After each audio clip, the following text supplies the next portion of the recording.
sampaikan tadi. Jadi gini, ada kaidah dalam ilmu fikih yang berkata bahwasannya al-aslu fil muamalah al-ibahah hatta yadulla dalil ala tahrimiha. Asalnya muamalah itu adalah kebolehan sampai ada dalil yang kemudian mengharamkannya. Lain hal dengan ibadah. Ibadah kebalikannya, al-aslu fil ibadah at-tahrim hatta yadulla dalil ala ibahatiha. Asalnya ibadah, asalnya sholat, asalnya sembahyang itu sebenarnya nggak boleh. Sampai kemudian Rasulullah SAW menyuruh dan kemudian memberikan arahan terhadap hal itu.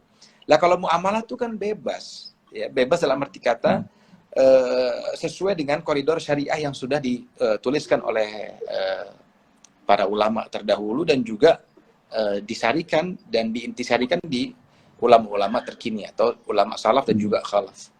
Nah, pasar modal secara umum terdiri dari pasar modal syariah secara umum terdiri dari reksadana, ya, ada sukuk, ada yang lagi booming sekarang saham, ya, yang sampai sekarang itu kalau saya tidak salah sudah hampir 4,5 juta pengguna.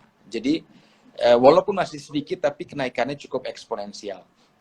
Nah, yang ingin saya garis bawahi adalah pasar modal syariah ini halal, ya, karena dia itu pertama, ya, pasar modal syariah ini secara umum kita membeli porsi kepemilikan saham, ya, porsi kepemilikan, ya, bai'ul musahamah disebutnya. Kita membeli porsi kepemilikan sehingga kita bisa mempunyai porsi tersebut dan porsi tersebut kita dapatkan dengan cara-cara yang halal.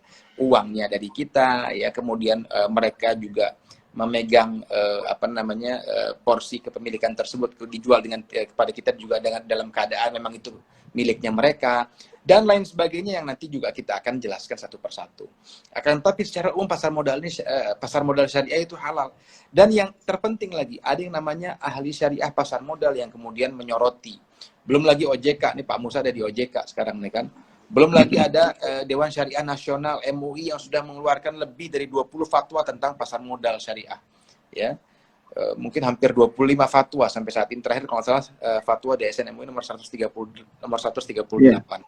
Jadi dahsyat sekali kepemilikan pemerintah terhadap hal ini, terhadap pasar modal syariah ini, ya, keinginan pemerintah untuk memberikan literasi terhadap kita semua bahwasannya pasar modal syariah ini halal itu sangat tinggi sekali. Jadi sayang sekali kalau kita itu justru mengharam-haramkan barang yang sudah halal, ya.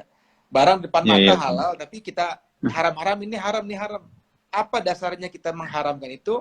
Kita pun asal ngomong saja, dan ini yang kemudian menjadi bumerang buat kaum muslim sendiri, padahal pasar tersebut luas sekali. Sayang banget gitu loh kalau kita justru berkutat dalam satu investasi saja. Kan sekarang kan investasi yang cukup terkenal kan masih di investasi emas nih, Ustadz Musa. Padahal ada investasi yang lebih baik lagi gitu loh. Nanti mungkin pasti ada pertanyaan tentang kripto nih. Saya udah yakin nih. Tadi belum saya masuk tadi udah, Ustadz, apa hukumnya kripto? Apakah kripto itu haram atau halal? Menarik banget kan? Ya nanti kita bahas. Iya, insya Allah. Ini makanya itu benar yang tadi disampaikan sama Habib, bahwasanya pasar modal itu prinsipnya itu kan syirkah ya, Habib ya? Syirkah kan ya? Syirkah. Ya, tadi Syirkah. mungkin masuk tadi ya. Saya tadi udah jelaskan tentang syirkah. Jadi ya prinsipnya itu syirkah. Kita sama, makanya saya kasih contoh tadi seolah-olah saya dan satu perusahaan atau satu usaha, misalnya usaha Ustadz Musa misalnya, Ustadz Musa punya usaha, saya membeli porsi pemilikan dari usaha tersebut sebanyak misalnya 10-20%. Nah, 10-20% itu kan nggak berbentuk barang, tapi kan berbentuk usaha. Ya, disebutlah dengan syirkah. Dan banyak hadis yang mengatakan bahwasannya Allah itu adalah the third party, artinya seolah-olah Allah itu adalah orang ketiga jika engkau bersyarikah dengan seseorang yang menjalankan syariah juga di situ gitu loh. Jadi kan indah sekali ada Allah yang kemudian menjaga itu, dan artinya apa? Keberkahan itu menjadi jauh lebih baik. Artinya apa? Pasar modal bisa jadi jalur keberkahan juga bagi investasi ataupun penghasilan bulanan kita. Begitu. Jadi sayang banget kalau kita lewatkan.